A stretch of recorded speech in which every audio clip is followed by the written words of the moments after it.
Revenue 20% बढ़ गया लेकिन प्रॉफिट गिर गया। और सबसे चौंकाने वाली बात, मैनेजमेंट की गाइडेंस पूरी तरह फेल। तो आखिर रेलटेल के Q3 नंबर में असली प्रॉब्लम क्या है? चलिए पूरा ब्रेकडाउन समझते हैं बिना किसी बकवास के।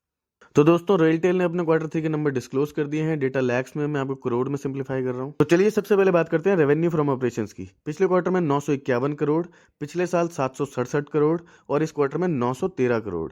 ईयर ऑन ईयर बेसिस पे देखा जाए तो 19 से 20% की शानदार ग्रोथ देखने को मिल रही है। यानी रेवेन्यू फ्रंट पर कंपनी ने अच्छा परफॉर्म किया है। लेकिन अगर क्वार्टरली बेसिस पे देखें तो रेवेन्यू में 4% की गिरावट देखने को मिल रही है। मतलब साफ है, ईयर ऑन ईयर बेसिस पे ग्रोथ देखने को मिल रही है लेकिन क्वार्टरली बेसिस पे गिरावट देखने को मिल रही है। मार्केट का अनुमान था 860 करोड़ से 885 करोड़ का, लेकिन कंपनी ने 913 करोड़ का रेवेन्यू दिखाया है। यानी रेवेन्यू एस्टिमेट को बीट किया गया है।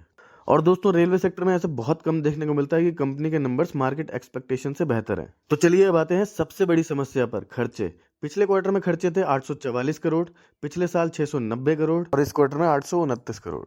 यहाँ देखने वाली बात यह है कि रेवेन्यू 19% बढ़ रहा है तो खर्चे भी 19% ही बढ़ रहे हैं। यानी ऑपरेटिंग लेवरेज का फायदा बिल्कुल भी नहीं मिल रहा है। तो चलिए अब आते हैं प्रॉफिट पे। पिछले क्वार्टर में प्रॉफिट था 76 करोड़, पिछले साल Q3 में 65 करोड़ और इस क्वार्टर में 62 करोड़।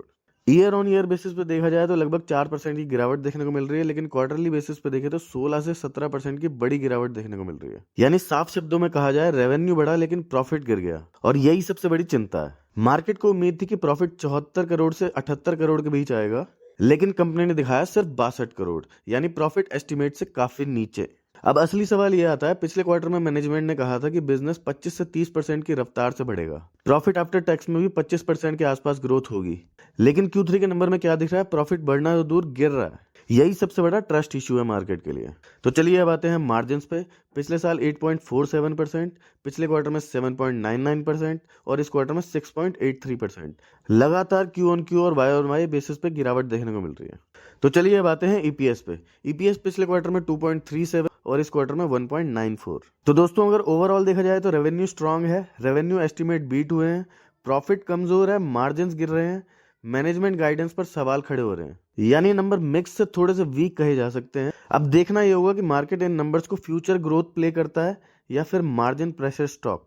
तो दोस्तों, अगर आपको ऐसे डिटेल्ड एनालिसिस पसंद है तो वीडियो को लाइक जरूर करें और चैनल को सब्सक्राइब करना बिल्कुल ना भूलें। धन्यवाद।